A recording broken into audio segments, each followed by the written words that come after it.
Hello world, I'm Chris Pirillo, and you're watching another edition of the LockerGnome Daily Report, or TLDR for short, your daily dose of geek news, reviews, and answers that you can use, like an answer to the question, what was that in the background? It's our daughter, Jedi. She's being very talkative. Hun, you want to bring her in here? I mean, I don't think anybody minds my baby cooing in the background, really. She likes hearing me talk, and I think it's good. You got to talk to your baby. That's very, very important to their development. Even though she'll have no idea what the hell I'm saying, she'll pick up the language eventually. Do you see this nice glow of this? I've got my screen right here. Today is an AMA because it's Friday. Love Friday. Not to be confused with fried eggs, which I didn't have today. Was that TMI? Sorry about that. Maybe this will be enough information for you.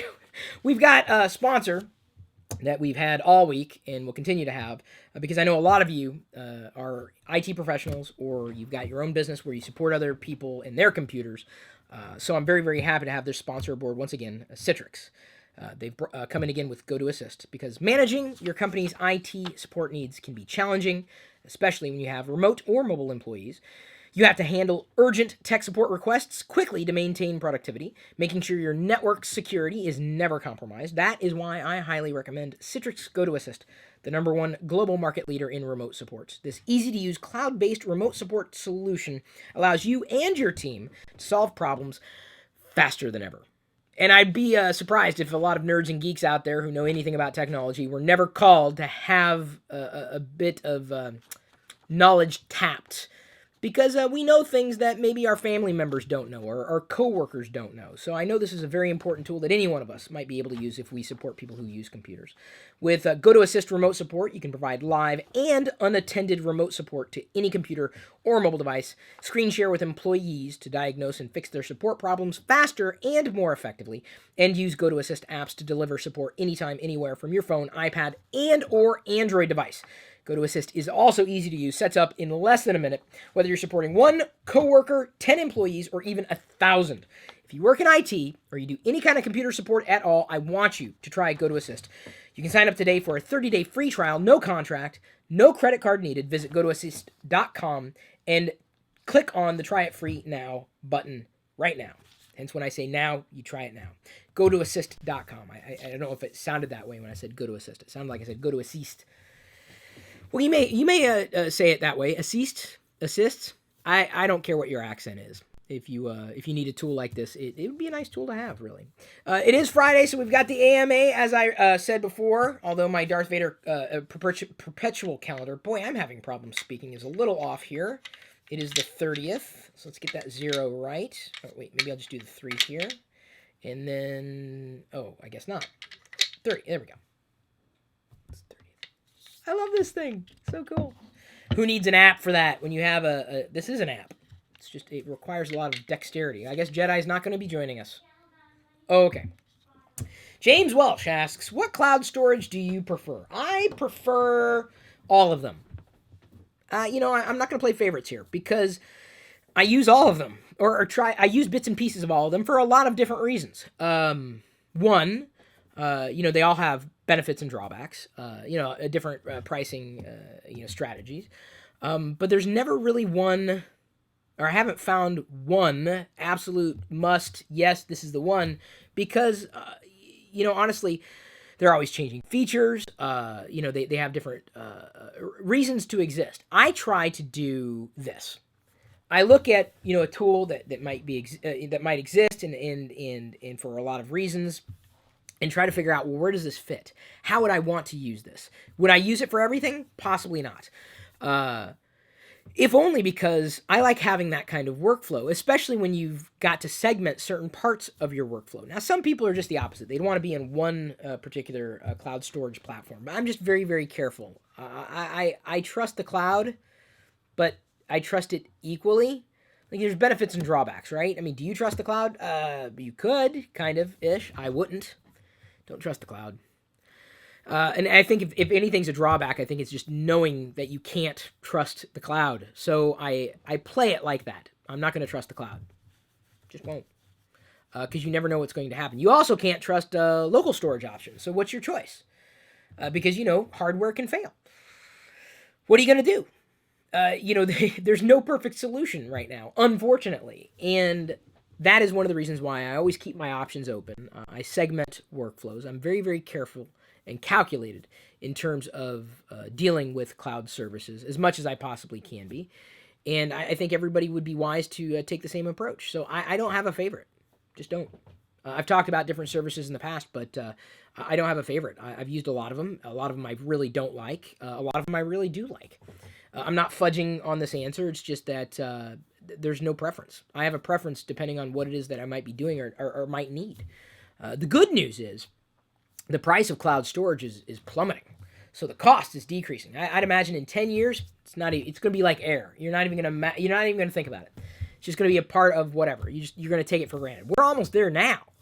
I mean, what is it on most of popular cloud services? A terabyte of storage is, a few bucks a month. Nothing. So in 5 years' time, it's going to be a few pennies a month. It's just nothing. So I don't have a preference.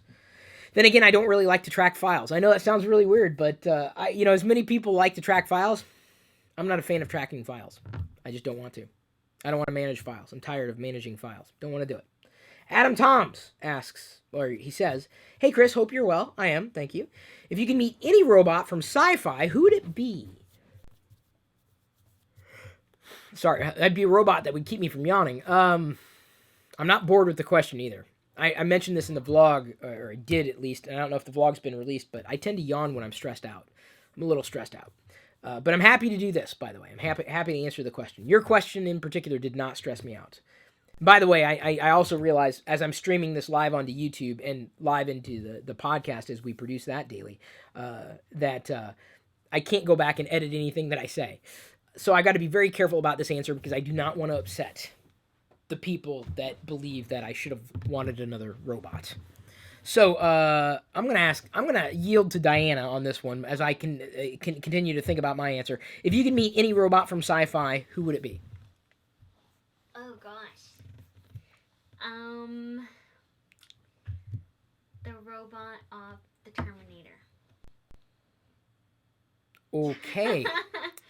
Well, it is your answer. What's yours? Do you have a death wish or something? No, this is the only robot I know. Oh, we need to watch a lot more movies and TV shows, honey. What about you, Dad? Well, they probably don't remember one called Tobar. It goes back to a television series called Captain Video. Oh. Supposedly it was supposed to be robot spelled backwards, but it really doesn't spell that way. It's because it's T-O-B. But it was pronounced robot backwards. Got it. Doesn't make sense. They called him Tobar on the series. Tobar. What robot would I want to meet? R2-D2. Oh, that's a good one. Mm-hmm. You could be small and squatty. No, I'd like to have him around here. R2 would be awesome. Yeah. Although Chopper's not bad. I like Chopper's attitude in Star Wars Rebels. I like his attitude. We will see. Does Iron Man count? He's not a robot. Oh. He's kind of a cyborg because he's got the whole support system, but he's not. I don't think he's a robot. He's fantasy. That's sci-fi fantasy, but I'm not gonna count that as a robot. Wait, why do you want to meet him? Because it'd be cool. Because he's rich, he's handsome. He's funny. Oh yeah, he's funny. Yeah. Well, 1 out of 3 isn't bad. He likes long walks on the beach. No, I don't think it's Tony Stark. He doesn't care about that. Also, what piece of sci-fi tech would you like to see invented? I always wanted the guide from Hitchhiker's Guide to the Galaxy, and the modern tablet computer is essentially that. Yeah, it kind of is. Like the Babelfish. You know what? Actually, I am going to go with that. And we're almost at Babelfish level. Today, for the CPU episode, I talked about some retro tech, another gadget that I've had for quite some time that still is, I talked about it in the video, it's still kind of functional. But we're almost at the level of Babelfish technology with a few different apps, including Google Translate. I'm really, really impressed with Google Translate's app, if you haven't seen it lately or used it lately. I think we used it in TLDR last week or the week before. Essentially, it's like live conversation translation, and it's not perfect, but I can see a point in time when that kind of app is going to be integrated with a wearable such that you just don't, language is no longer a barrier. And I think that's very, very powerful. Babelfish, a Babelfish, would be amazing. Or the Universal Translator, I think, is what they called it in Star Trek. I mean, I think a lot of sci-fi or fantasies kind of had the idea of a universal translation tool. But we're almost there right now, Jedi. Even though the one thing I would love, even though they invented it in The Simpsons, it doesn't really work. It worked. I can't even speak English. The baby translator. That would be perfect. I have soiled myself. How embarrassing. I know that cry. Now you're just listening. You don't want to talk to me. You just want to listen. A baby translator would be neat. I've seen them. They're kind of they're gimmicky. Like the dog translators, they're gimmicks. They're wastes of money. As far as I've seen them, they're complete wastes of money. Thank you, Adam. Love the question. Kyle Slingo asks, did you ever watch that movie on the Atari Excavation? I thought it was amazing. I didn't know it was out. Effectively, Atari had buried the ET cartridges in a landfill in Arizona, and they excavated them. This was a part of a documentary. I don't know if it was released only on the Xbox, but I didn't see it because I don't have the Xbox. I've said that before. That shouldn't surprise anybody. I would like to. Where is it available, Kyle? I may have to do some research on it, but that sounds like a documentary that I'd love to watch. Plus, it's retro. I know, I'm kind of into retro, sweetie.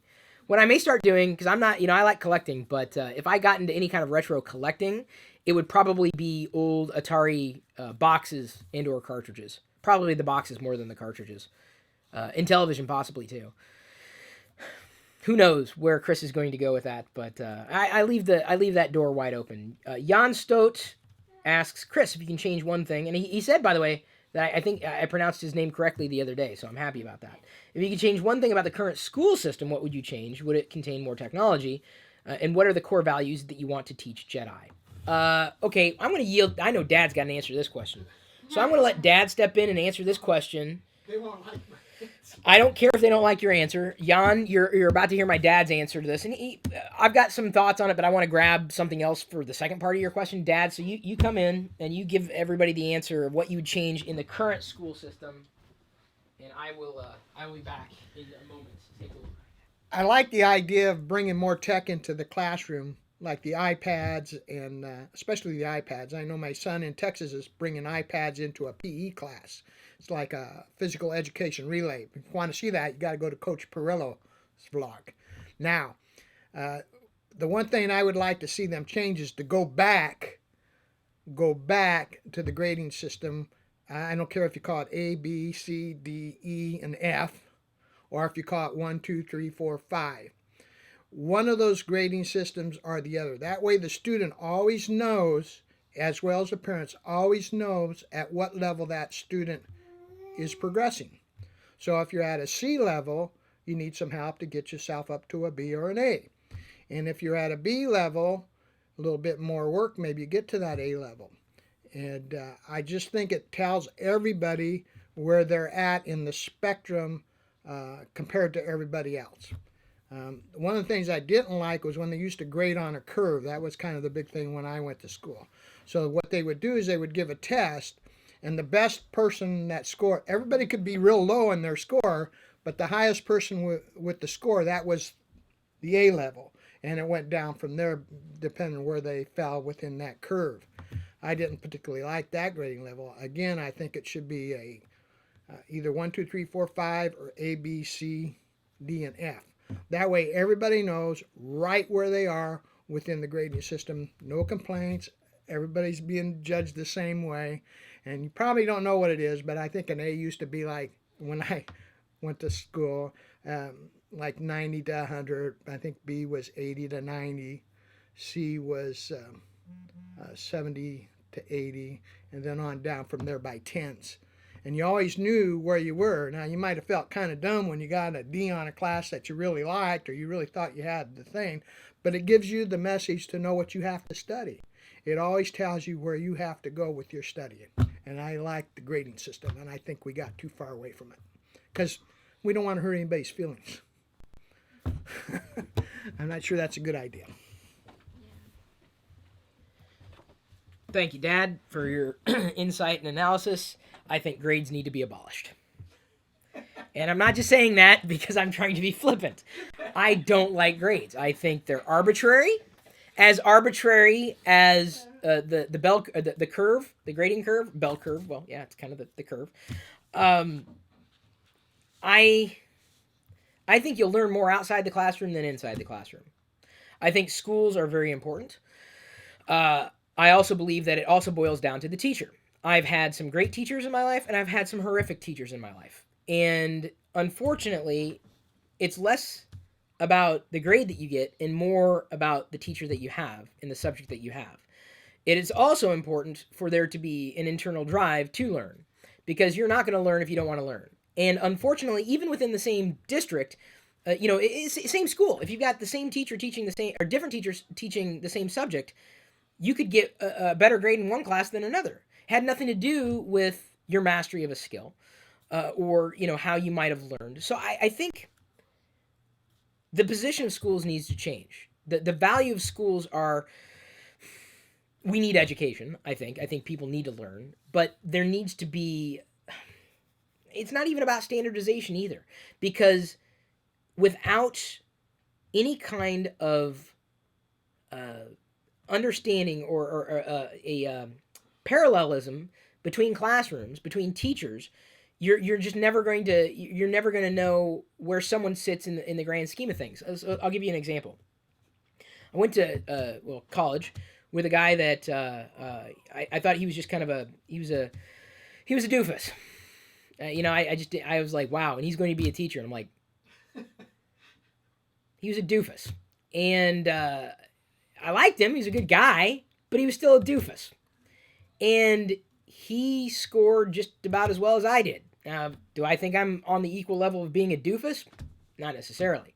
The problem is, it's too arbitrary. And when we can remove those arbitrary rules, I think we're doing better in the realm of education. But it's down to that person to learn. And I think early on, you're going to know what interests you and where you should go with that. It's not just about memorizing your times tables because I think we're not beyond that necessarily, but it's also a point where people know that they can go to Google to get an answer.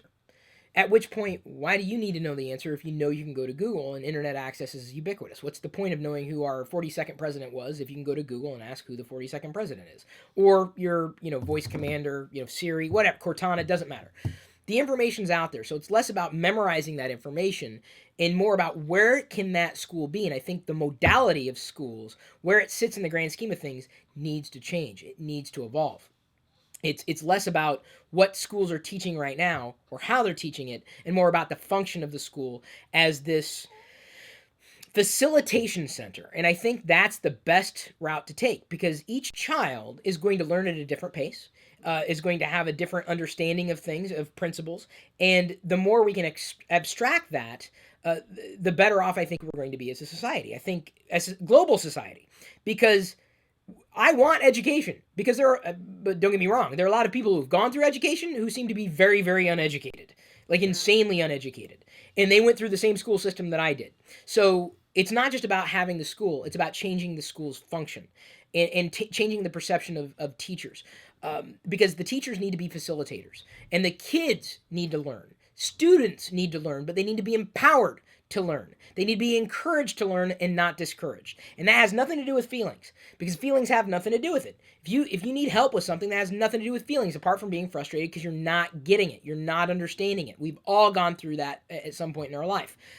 Teachers need to be those facilitators. They are the ultimate facilitators for knowledge. That's what a teacher is. They're going to help, train that student to learn from within, not necessarily be told, here, read this book, because that doesn't do you any good. So this is my perspective is that, I think there's just as much value from homeschooling as there is from public education, as there is from private education. I think parents need to take a prime role in the child's education. You can't just say, okay, here, teacher, there you go. Now I understand parents got a job, parents got to do that job, to pay the bills. But what I'm saying is they're as much a part of that child's education as that teacher that they're handing them off to. Because they have to reinforce certain principles if they agree with the principles. And remember, I'm not talking about agreeing with the principal of the school, but a teacher is going to approach it the way the teacher wants to approach it or the way the teacher's been trained. And that's going to change. Apparently there was a new movement called there's not the new math. There's a new way of doing math that apparently caused a huge problem with God.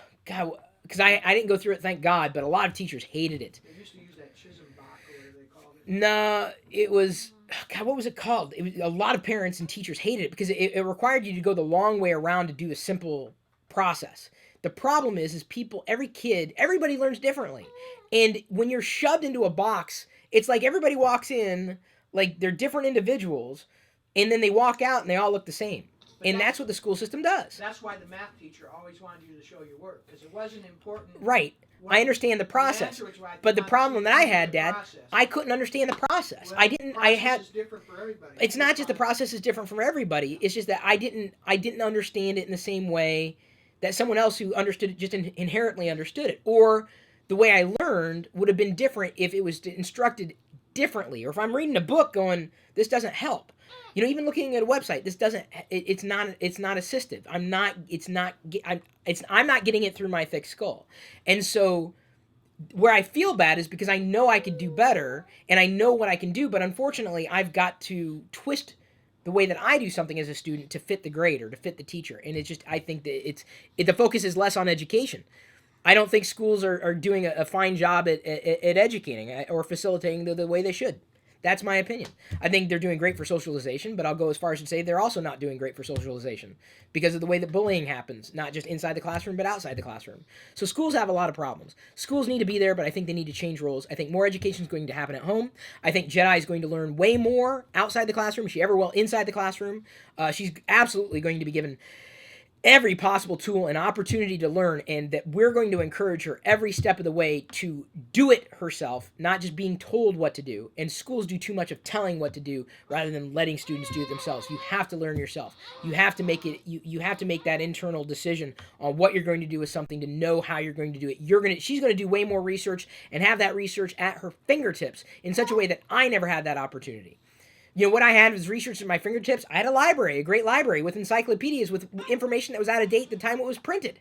So, you know, the world is changing and schools need to keep up. That's my feeling. Jedi's going to learn a lot more by downloading podcasts and iTunes University stuff or Khan Academy stuff than she ever will inside the classroom. Ever. I'm never going to hold her to a grade, ever, because I know it's too arbitrary. She comes home with an F in math. If I know that she knows what she needs to know, or I feel that she's mastered the concept beyond the grade, I won't care. It's not about getting a good grade. It's not about achieving well to your peers, because what it's about is understanding. Because here's the problem. Dad was talking about the curve. That was a problem, because now you're judged with your peers. Well, who are your peers? Your peers are people who don't even live in the same city, state, country. Your peers are everywhere. Yeah, I didn't like the bell curve. Well, it's not just about the bell curve. You get an A in one class, are you going to get an A in another class with the same subject? No. The answer is no. It's too arbitrary. No. But it's a form of measurement. But the form of measurement is flawed. Well, It's fundamentally flawed. It's not based on a simple standard. You know what? You like math? 2 and 2 equals what? 4. That's right. But the problem is if the teacher decides that the standard of the way that they're going to test a principle or understand or application of principle is not that you may understand 2 and 2 equals 4, but that has nothing to do with you getting an A. Because if you don't understand anything else that might be taught in that class around that particular lesson plan, or the way the teacher decides to go about doing things, or show your work, how can you prove that 2 and 2 equals 4? Some of the results of what you're talking about will be the fact that you get more people coming out of school that don't have fundamental things that they need to have. Okay, so what are those fundamental things? Reading, writing, and arithmetic. Okay, are you sure that's it? Well, no, That's not it. That's the problem. So if one school decides that reading's not important and that math is more important, here's my thing. I think a vocational school, I think that once you've understood what you need to know, I understood I knew less about math than I needed to know. And so I took more math courses than I needed to try to figure it out. I never did. Well, the English school system used to channel you depending on... That's what I'm saying. And I think channeling, but that's just as important to taking your own... The student has to take initiative. It's not just about offsetting the responsibility to the school. Students take initiative. Download iTunes. Trust me, kids out there these days, you know more than I do. And their parents. Well, their parents, but if the kid, if someone doesn't want to learn, no matter their age, they're not going to learn. No matter how old you are, inside or outside the classroom. You don't want to learn, you're not going to learn. I agree with that. Good job. What are the core values you want to teach Jedi? Well, thanks to Max 3099, I was reminded of something. He got this for Jedi. This is her official certificate of achievement of being a Jedi Knight. Look at that, Jedi. And with this came the Jedi Code. And right here, I like these words. Skill, courage, flesh, spirit, insight. This was great. And it came, like I said, accompanied with a scroll that I showed in the vlog, and I think I also showed it in an earlier TLDR. By the way, before I show where I want to go with this, he did ask, would it contain more technology? Jan asked that. Yes, technology can transform education if it's used the right way, not as a babysitter, as a tool. And the student still has to use that technology, and they can use it to access the global knowledge. And like I said, I think they're going to learn way more outside the classroom than the outmoded way of thinking and how we perceive schools and how we perceive teachers and their role in education. Their role in imparting knowledge. And I think, honestly, and I'll go a step further. I believe that, I think college is important and higher levels of institutions are important. I think experience speaks more importantly than classes, and more importantly than grades. I would like to see a return to internships. I'm sorry, not internships. Apprenticeships, which are deeper than internships. Internship, you get it for a summer. No, screw that. No, if you want to go and that's your course of action, you need to be there for 4 years. You need to be studying. You need to be studying with a master. A master and apprentice, a mentor. You need an apprentice, a master and an apprentice for your career. You need to be an apprentice. Unless you've mastered something, and that's fine. If you have, some people, they figured it out and they never had to go to school. School has just been this thing that was the best thing that we had. And now we have technology, which gives us access to, a million things. And teachers who aren't facilitators, they're babysitters. So technology, I think, can save education. And I think it is. But people, students, kids, adults have to use technology for what it's good for in giving and providing resource. But ultimately, you have to cross that line yourself. It's a facilitator's job. But for a career, for you to be entrenched in a career, I think you need to be with a master for years. You need to be an apprentice. I'd like to see a return to apprenticeships. I tell you what, I would, I'm not in the position to do this, but if I had to hire someone who had 4 years of experience with a master as an apprentice, or someone who went through 4 years of college and studied, I would go with the person who had more experience every time. And it doesn't mean that one master is going to operate like another master either. It's just not the case, but it's just having that hands-on practical experience to understand the craft and the trade so well that you just can't necessarily get inside a classroom. All right. Everybody needs a Yoda. Yeah. So, what I did based on the Jedi Code, it was printed out as Jedi Creed. This is actually the Jedi Code. I got this canvas art at like 70% off. This will be hanging in Jedi's room. I think we found a place for it. Not very colorful. I didn't need it to be because we don't know what color Jedi is going to like yet. It's very simple. There's the Jedi crest. Jedi are the guardians of peace in the galaxy. Jedi use their powers to defend and protect, never to attack others. This was not in the printout that was sent as a gift by Max 3099, but I thought this was very, very important because, unfortunately, with as much access as people have with technology, sometimes they don't respect other people. They don't respect themselves and they don't respect others, and so they attack. And, you should never use a tool, a tool like technology as a weapon against somebody else. So I think that's very important, never to attack others. Jedi respect all life in any form, except spiders. Jedi serve others for the good of the galaxy. It's right there. Jedi seek to improve themselves through knowledge and training. So to me, this could be applied to anybody. Whether you like Star Wars or not, whether you use the word Jedi or not. What I like about this is the fact that her name, Jedi, which, is short for, all the mothers in our family, and then I is just, whatever she decides I is, and that can change. She wants it to be ice cream. She wants it to be independent. She can decide, and it can change throughout life. Ice cream if she wants. So this is something that I think gives her name even deeper meaning, because this is, that's someone that's got a good character, not just a good character, good character. And it should also be noted that I, thanks to Max 3099, I am officially a Sith Lord. Just so everybody knows. The Force is with me. I even have my own Sith code, too, which isn't so bad, I don't think. Peace is a lie. There is only passion. And I've said that so many times. Peace is a lie. Have I talked enough? I think I've gotten maybe through just a couple of the questions that we had stacked, I got really involved with the education. I just get passionate about that stuff. It's important to me. It always is. So I got, this is going to be a long one if I don't cut it short. So here's what I'm going to do. Because the patrons do get priority, in Mondays we do an AMA. We usually go to the Facebook thread. What's going to happen is, because I have spent a lot of time talking about one topic today, the rest of the patron submitted questions will be at the top of the stack for the next AMA. It's going to be recorded a few days from now. So you're still going to get priority. It's just that I realize that not everybody's got a lot of time to spend with me, and I'm very happy they spent a half hour listening to me largely talk about technology and education and the role of students. Good. I think that was good. Yeah, I thought it was. It's just important to me. And it's there for history. That's nice. History. Don't even get me going on history. You know what history is to me? History is Google. That's what it is. Yeah. Dates and numbers. Dates and numbers. I hate dates and numbers. I used to get D's in that one. Oh, man. Dates and numbers. Judy likes history, right? Yeah. I enjoy history. I enjoy it, but I enjoy watching it as a video documentary. I don't necessarily enjoy reading about it. I enjoy seeing it. I enjoy being there, experiencing it, but reading about it, I'm just not. It's not for me. I enjoy reading things and learning new things, but history is usually pretty dry for me. So thank you everybody for tuning in. As I said, the patrons, as they've asked a few questions, will be at the top of the stack for the next AMA, since we do 2 of them every week. I appreciate your support. I love you. I appreciate you. I've got to roll into the patron hangout now, which we are still doing. But I've got to stay on a schedule today because we've got a couple of phone calls we have to make and a few other things that we have to do. But all for good stuff.